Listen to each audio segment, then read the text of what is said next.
Agaw eksena ang South African singer and songwriter na si Tyla sa kanyang pagdalo sa taunang Met Gala sa New York.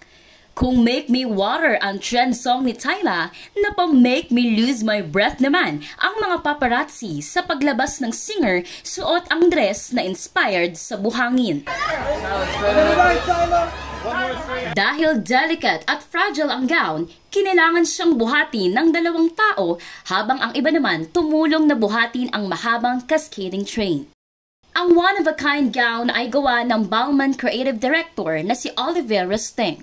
Committed daw si Tyla sa dress code na Garden of Time para sa gala ngayong taon. Kaya naman bukod sa sun-inspired gown, may hawak din siyang hourglass. Ito ang kauna-unahang pagdalo ni Tyla sa Met Gala na isa sa pinakamalaking fashion event sa mundo. Gusto mo pa ba ng mga video katulad nito? Mag-follow at mag-subscribe lang sa social media pages ng News 5.